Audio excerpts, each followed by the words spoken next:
Of all the endings of WWE's flagship show over the years, that was certainly one of them. I'm John Renton with my review of WWE Raw from Cleveland, Ohio, aka Queefland, Ohio. You'll never be able to unhear it. You're welcome. Let me know your thoughts on this show in the comments, please. And the women were all over the goddamn show, especially for the first hour or so. And you know what? Honestly, if you're going to smash a group over, that's the best way to do it. Bayley, Dakota Kai, Io Sky. Hey, this could be a hell of a goddamn trio, and they're actually building up the women's division. They're featuring it prominently. Hopefully SmackDown gets a bit of a boost, because their women's division, even though they have talents trying, they are lagging way, way behind the Raw women's division. So, recaps of Control taking over the goddamn show, and Becky being injured. Becky will be back by the Rumble. Unless she has some unfortunate setback, she's going to be back to win the Women's Royal Rumble. Or face Ronda Rousey in some respect at WrestleMania. They're going to have to do that match. I don't see how they fail to do that match. Unless Ronda checks out and decides to go back to her farm. Nevertheless, so we get a card rundown, and the Women's Tag Team Championship bracket has been announced. 8 teams, and oh boy, this bracket is already fucking cursed. Good fucking grief. Tamina and Dana versus Io Sky and Dakota Kai. Alexa and Asuka versus Nikki Ash and Pepper Niven. Raquel Gonzalez and Aaliyah versus Xia Li and Shotzi. And Nikita Lyons and Zoe Stark against Natty and Sonya. Nikita is nowhere near even ready to be on NXT 2.0 television full time. And Zoe Stark, I mean, good God, how can you have somebody out there that was in attendance for the Fabulous Moolah and Mae Young's debut matches? I mean, that's how old she is, because when she was in school, they didn't have history. Her social security number is 1. She really remembers the Alamo. So, whatever, that bracket's going to be a goddamn mess. But we have Bayley come out with Control, aka her group. I assume that's what they're calling them. I mean, might as well just call them that until we come up with a better name. But she does, she knocks the fans or whatever. It's like, you're booing us. I haven't been out in front of you for so long, and that's how you're treating me. She even, comes up with a creative way to get over a flub. She said Dakota Sky on accident, and Bayley, you know what? Bayley's having a whole lot of it. Bayley's gonna be a hell of a goddamn manager whenever she decides to wind down her career. Manager, commentator, whatever. She has really, really evolved her promos. This has been a tremendous turn as far as her being, running with this heel persona for a few years. And here's Asuka. Well, Alexa first, and then Bianca and Asuka, and they're just doing all their stuff and going back and forth. And Bianca says, well, I really don't want to wait for this segment to be over. But first, we are going to get a 6-woman tag team match at Clash at the Castle. Okay. But both these teams are in the tournament. So, are we going to complete the tournament before Clash at the Castle? What the hell's going on here? I'm very, very confused by that, because we announced this Women's Tag Team Championship tournament, and then we're going to have this 6-woman tag. I mean, it's great that they're promoting the goddamn card, but they almost seem to be a little bit too busy. But then Bianca says, fuck it, let's just battle. Let's just have a brawl, because that's good. It's not like they didn't have a brawl last week, but you know what? They're focusing on the women. They're having a whole bunch of officials and everything, and hey, Alexa decided to jump a whole foot to take a bump. Hooray! That's a big height for her, though. And all officials get in. Everybody it's a big old Donnybrook, a good old-fashioned Donnybrook. Bully, bully. They're just battling, and okay, good. You know what? Good stuff. It is going to start to feel samey if they keep doing this every single week. And this, unfortunately, isn't the only pull-apart brawl we got. That's getting a little bit tiring, regardless of what company it is. You can't do that too many times each show, or it gets really, really tiring. But we go to burn it down. Rollins gets a pretty good reaction. Then he takes on Angelo Dawkins. And you know what? Montez was there. This was a pretty good match. And Rollins bumped his ass off for Dawkins. Dawkins has really improved his work. It's going to be interesting to see if it's an acrimonious split between the Meryl Streep Profits, or if Montez decides to have Dawkins dive through the window to escape. What an act of cowardice. Will you stop? But Rollins did. He got launched over the announcer's table. Pretty good bump back from break. Rollins was, beating him down and everything, but Dawkins tried to roar back, got shut down. Montez got frustrated because Rollins kept poking him, kept doing that, and Montez got in there with a chair but got kicked out. And then Rollins was laughing at him. Dawkins does a dive, and hits a move called the Silencer. I'm not going to say it. I really think I can just leave the joke there. Gets a couple near falls, but then eventually falls to the pedigree. 1, 2, 3. Great. The pedigree is winning matches again. Great. We're back in 2000 and 2005. Hooray! And then Montez stops a further beatdown. All right. It was what it was. Recaps of Rhea, choking out Dominic, me wanting to be Dominic in every goddamn fucking facet. It should have been me. Man, what a fucking way to go. Anyway, Dominic is upset at Edge because Edge accidentally speared him last week, and he shoves Edge. Dominic probably should shove his barber because that haircut is terrible. But he's actually showing some personality. Oh, I see. He has an Amazonian woman choke him out with her thighs, and now suddenly he wants to develop an attitude. To be fair, when you become a man like that, yeah, it's going to change you. It's going to change you having that shit happen. So, Ray's like, don't worry, Edge. He's all right. Just to think Edge and Ray are still wrestling on, a wrestling program in 2022. It's just fucking wild, isn't it? And Steve Patrick talks to Miz and Ciampa, who is dedicating this to the memory of Harley Race. Okay. The first ever U.S. champion, just in case anybody didn't know. And we have Kevin Owens destroying Ezekiel, and Ezekiel does a stretcher job. This is the way to get this terrible Ultimate Ezekiel gimmick out of here. You're not Ezekiel. You're just plain old Elias.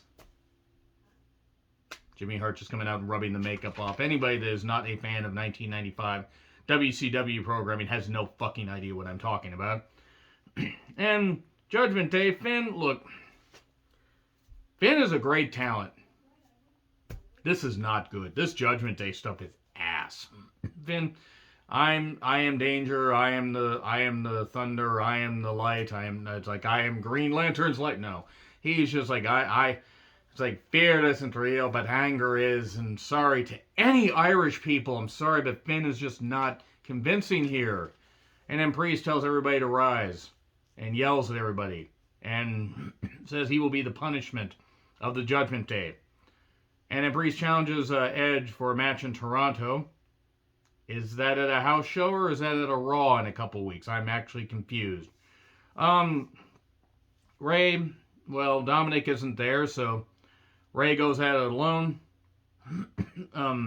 Edge offers to come to ringside, but Ray's like, no, my son will show up.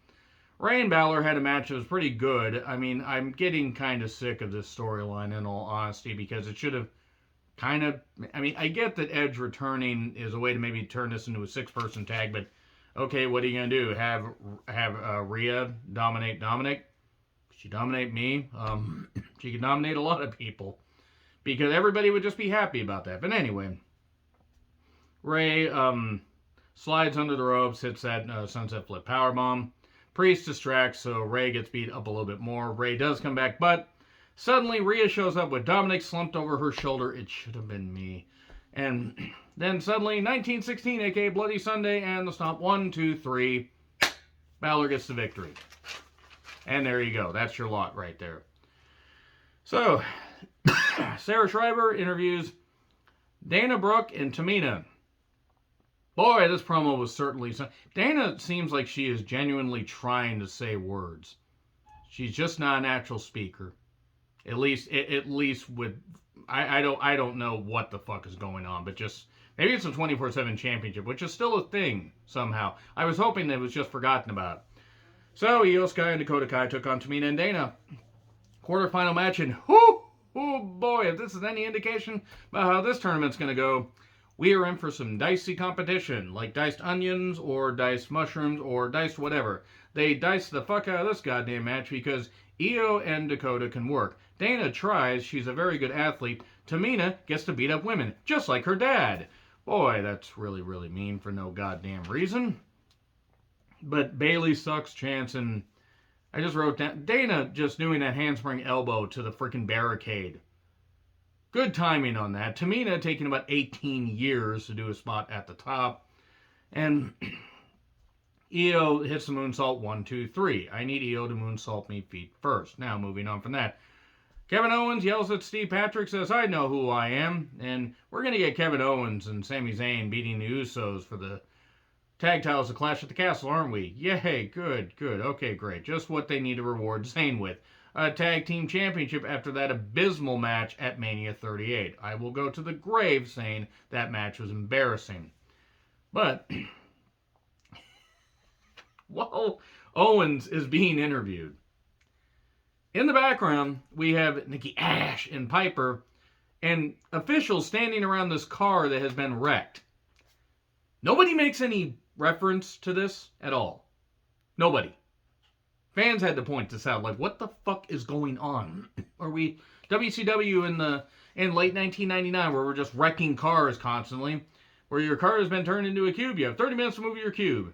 Well, wait, Sid. Is it about my cube? It has half the cube that I do. Late 1999 WCW fans are just rolling with laughter right now. So, what happened to the car?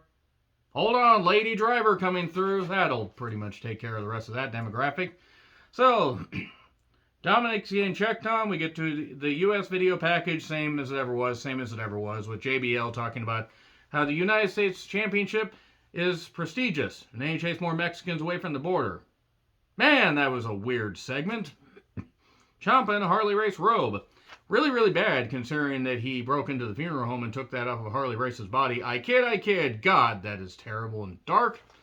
And Lashley gets a good pop. Lashley versus Ciampa in a U.S. Championship match. Miz at ringside in Ciampa's corner. Good stuff. Ciampa can work. He's not particularly interesting anymore. I mean, he hasn't really been interesting since he stayed around in NXT too long, pretty much like his former DIY partner, who did not show up, by the way. Haha. Gargano didn't show up in Cleveland. Oh, God. Watch.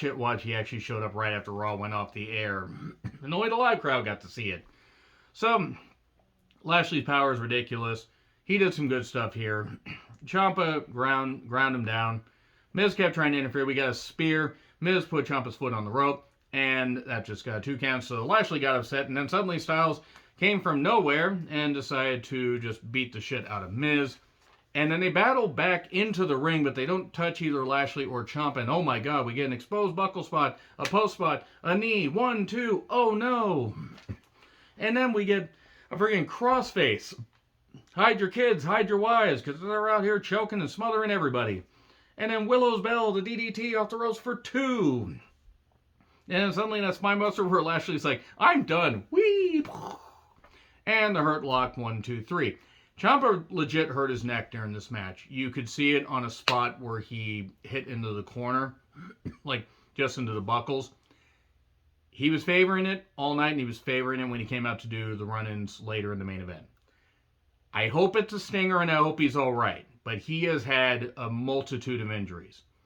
And while I don't think he's going to ever hold a championship on the main roster, maybe except a tag team title, I really hope he's all right, because any more injuries, I don't know how he's going to come back from this shit. Freak of nature, but he can only come back.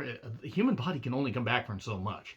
So anyway, the Hurt Lock wins it. Lashley retains the U.S. Championship. Have him carry it until WrestleMania. If you're not going to split the championships up and give him his rightful spot at the top in the main event for about a year, because you could do that with Lashley, have him have the U.S. Championship again and just have him have a fucking dominant run. This time it's a face. Edward James Olmos is back. God fucking damn it, why? Styles and Miz were brawling, and we got more officials here. Good, more brawling. This show is needing that. We get a no DQ match in the main event. We have about an hour left. Spencer Slade, and I did not catch the name of the other guy. Spencer Slade has headgear, and if I remember right, on AEW Dark and Dark Elevation, because he was on those shows during the pandemic, and I think even when they were back in front of crowds, he was either born deaf or had some kind of deafness that he overcame, through medical science and whatever. But I remember something about him being maybe born deaf, and if so, great that he was able to do all this stuff. Good on him. Pretty good athlete. I don't remember too much about his work, but I remember him having an impressive look. Edward James almost wins. Edward James Olmos, by the way, just in case anybody's wondering. If you don't know who Edward James Olmos is, the Selena movie, the dad, or Stand and Deliver. God, that was a weird movie. So Rollins is laughing about Riddle backstage and says he likes to flush away his potential. Riddle does. If you don't believe me, just ask Dana White. Oh, burn. Why I'm holding my shoulder, I don't know. So we then have Gable and Otis show up, and then Gable took on Ziggler in a match that certainly happened. I have no reason to care about either of these two in 2022. And I love Gable, and Ziggler's a very good wrestler, and I want Gable to be featured. Maybe not with a thumb soldier from Spy Kids, but nevertheless. Super kick 1, 2, 3. Next week, Nikki Ash and Piper Niven taking on Asuka and Alexa in a quarterfinal match for the Women's Tag Team Championship. And I don't know what the exchange with Control was. I don't know why cops were running. And then we find out a little bit later after Miz and Styles have a no DQ match. And boy, weapons. Be still my fucking beating apathy. Look, it was well worked, but the weapon stuff, enough. Fucking enough. Just enough of it. Stop having every single... And this goes for WWE, AEW, almost said WCW. And even though there's similarities. And New Japan, just stop. Stop with all the weapon stuff on every single show. You can ease back on it 50%. It'll mean more. Anyway, AJ flew for a break spot. Kendo stick strikes. Oh no, not the balls. The ball jokes. Yay. And then phenomenal forearm. But Ciampa interfered. Pulled the referee out. Why the referee was in AJ Styles and Miz, I have no idea. Very uncomfortable for everybody. And then a table tease. Ciampa goes through it. I think Ciampa really hurt his neck. Again, I hope he's all right. Chair. And skull crushing finale for 2. My God. And Styles clash 1, 2, 3. And Styles is celebrating. And they got the camera in on him. And you're like, okay, Gargano's going to show up. Because you're kind of thinking he would. And then suddenly Dexter Lumis is back, I guess. Because just in the background, they have Dexter Lumis being arrested. So Dexter Lumis crashed the car. Who knows why? I really don't... I don't fucking... Okay, whatever. I mean, I don't know what the fuck that ending is. I'm not saying it's the worst thing in the world. But there's good with Triple H's vision of Raw. Triple H's vision of WWE. And there's also some messy stuff. But, I mean, hey, at least the 3 hours are rolling by a lot quicker. Anyway, agree, disagree what I said, like, share, subscribe, Twitter handle in the description. I'm John Rentlin. I'll see you soon.